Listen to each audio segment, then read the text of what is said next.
The two most common challenges for businesses that want to integrate inbound voice AI systems are, number one, they don't want to change their phone number. So how do you deal with your voice agent having a different phone number than their business does? And number two, how do you make sure that clients or leads calling a second, third, or fourth time are remembered? Because it is really annoying for the user experience to always start with, hello, what's your name? If it's the fifth time that you're calling.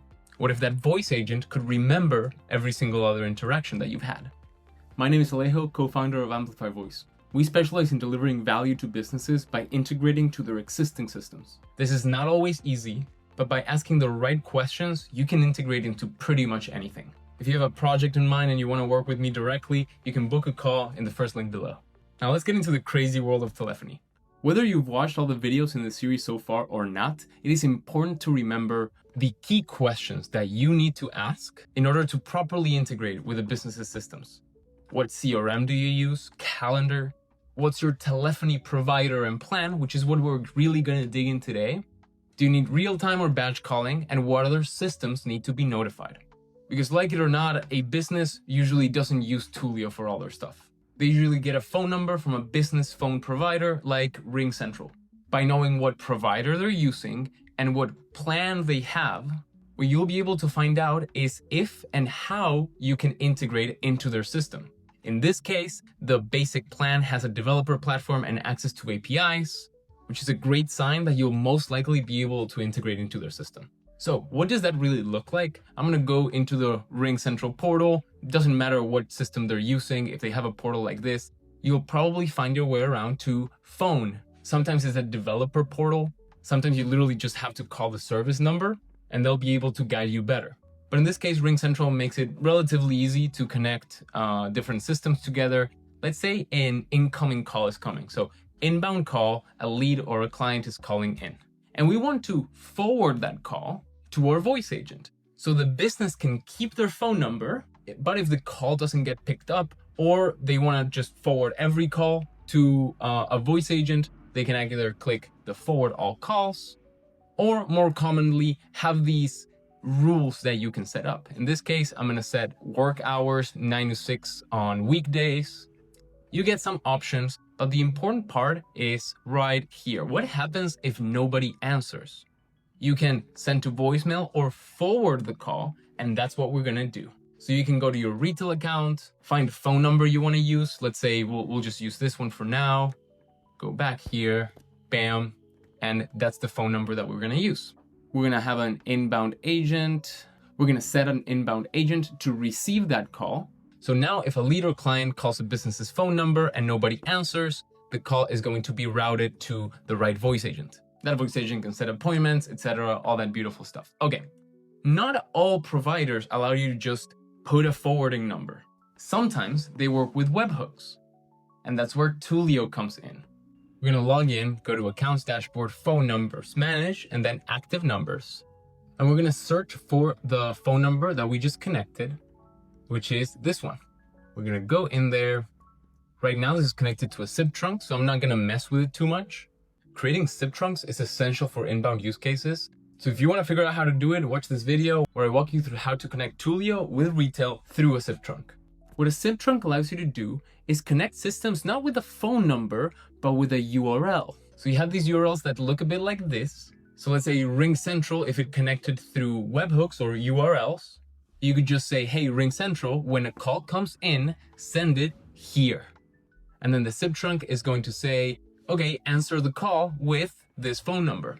And in that phone number is your voice agent. So those are the two ways for integrating with existing phone numbers from businesses. And that's from the inbound telephony side. But there's a second challenge, which is when a call comes in, how do you remember not only the name, but the past conversations that this person had? Well, we've already been saving those conversations with our end of call report that connects with our CRM. So if I run this and then pull up the CRM, it's going to show me all of that information that I just got. The company, the first name, and we did this in a previous video, part 3, so I'll make sure that it's tucked above so you can click it. But we have the transcript and the summary. So we can use this, we can leverage this for any future calls that come in. Oh, you had a showing booked at 1427 Maple Drive. Okay, great. What would you like to know? Oh, you'd like to reschedule that. Okay, great. Well, I already have everything pulled up. And that's the beauty of giving a voice agent memory, that the user experience just gets so much better. We have this webhook that we have to set up. It's going to have a URL that we're actually going to plug in into retail, into the phone number that we care about. We're going to add an inbound webhook. So before the call starts, this agent is actually not going to pick up. Retail is first going to communicate with n8n and ask, hey, n8n, which agent should answer? And what do you already know about this person?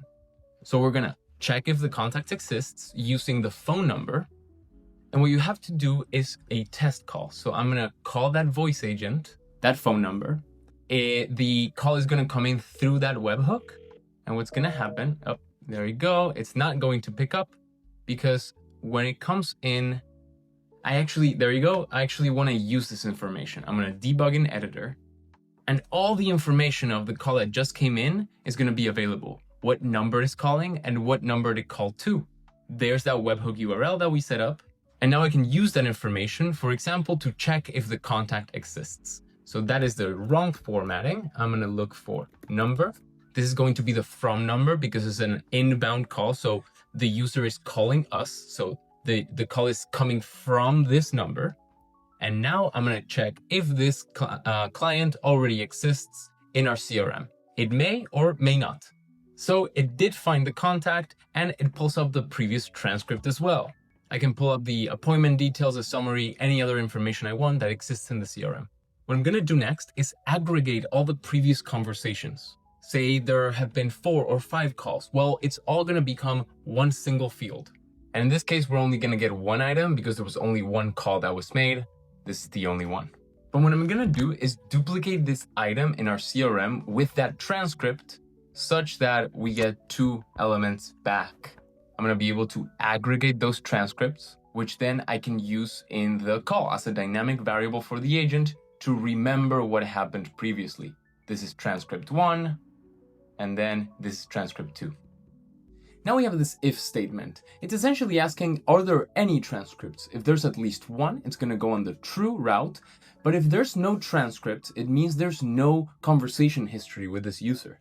So what we would want to do in this case, retail asks n8n, hey, which agent should I answer with? And what should the agent say?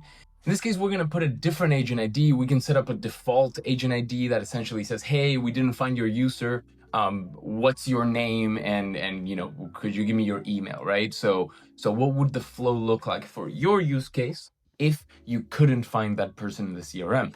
So we have that extra agent, and notice that we pass that dynamic variable in order to give that context to the agent. So when we click into that code node, what we'll see is essentially some code that is combining the transcripts. It says previous conversation 1, and if you scroll down, you should find previous conversation 2, essentially divided by a new line. And this is what we're going to insert into the agent as a dynamic variable of the previous conversations that happened with that user. Now, the last couple nodes is just setting the right elements that we want to pass to the agent, like the first name, last name, email, obviously the combined history as well, and then answer retail's request with this. This is going to be a call inbound. We're going to use this agent ID with these dynamic variables. First name, last name, and combined history. So this we're going to pass in as a dynamic variable to our retail agent. So on the retail side, this just looks like this. We can have a subsection for context on past conversation history, where we're just saying, this is the combined history dynamic variable. It's going to input all of the past conversations. You can make them summaries as well, or you can make them full transcripts, depending on how much detail your use case needs. For example, if the use case is customer service for a platform, people might call in to troubleshoot. So many troubleshooting steps might have already been tried. You might want to keep very detailed track of all those steps that were tried. Not just a summary, but the full transcript. But if it's appointment booking for a salon and this person has called several times, just what kind of appointment they booked and when they booked it for might be enough. So you can just have call 1, this is what happened, call 2, this is what happened, and just a summary would be fine. Remember, I'm not here to give you templates, I'm here to give you skills. And this sort of system design thinking is what will build your skills in this space. So now what you're able to do is connect a phone number from a business so that when they receive calls, your voice agent is going to pick up. And not only that, but your voice agent will be able to remember instantly every single lead the moment they call in. No more awkward, hey, what's your name? And it's like, this is the 10th time that I'm calling. And the continuity from the previous call to this call gives users an unparalleled customer experience. This is not easy stuff, and building these skills takes time and takes a lot of effort. So if you want to come on that journey with me, join our school community where I'm going to teach you all the skills that you need and where you'll get to interact one-on-one with me. Or maybe you have a use case, but you do not have the time to learn all this. So in the first link below, you can book a call with me and my team so we can help you make that vision into reality. Or maybe you're looking for some time one-on-one with me, you can also book that in the Work With Me link below. Because it does not stop here. There's way more to integrations that meets the eye, but as of right now, we've covered most of them. So in the next video, we're gonna cover the last type of integration that I have not covered yet, which is live CRM updates.